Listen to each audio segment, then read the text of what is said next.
I'm just getting ready for New Year's Eve, and I thought that we should talk about my top books of 2025. And I don't have any of the books with me because I'm currently visiting my family for New Year's. So yeah, it's just going to be off the top of my head. The first book I 100% want to talk about is The Bell Jar. I read it in January and it got my year off to such a good start. It's given like Gossip Girl in a book, so chaotic and like sort of fun and kind of inspirational how like determined Sylvia Plath's character is in the book. I forget her name. It does have a big mental health conversation connected to it as well. I cried. It shines a light on the state of the world back then, especially in terms of like feminism and things like that. I just felt like that was the perfect book to start my year on. It was really, really, really a highlight of my year. The next book I want to speak about is Murder on the Orient Express. I read this in October or November and I was gooped and gagged. It's my first Agatha Christie read ever, and I hope it won't be the last.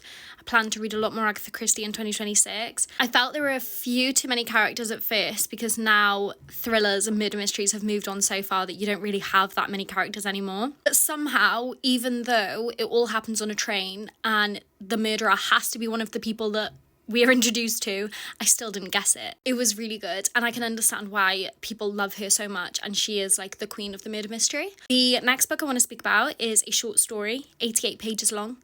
It's, I think, only available as like an ebook. I read it on Kindle. I got a Kindle for Christmas and I read this all on Christmas Day. Evidence of the Affair by Taylor Jenkins Reid.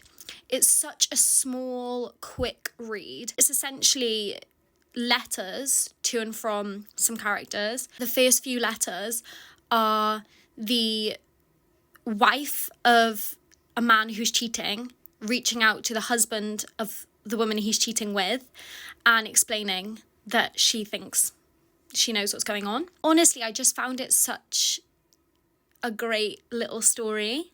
I don't read many short stories, and sometimes I feel like you can't feel that much in such a short book when it's less than 100 pages. But I really did feel, and I had been recommended this ages ago because I love Taylor Jenkins Reid, and it was quite different for her, but I do love how experimental she is in like the layouts and the structures of her books, like how Seven Husbands is, I think, like newspaper articles sometimes, and then like how Daisy Jones and the Six is written like a script of a documentary. I think I'll leave it there.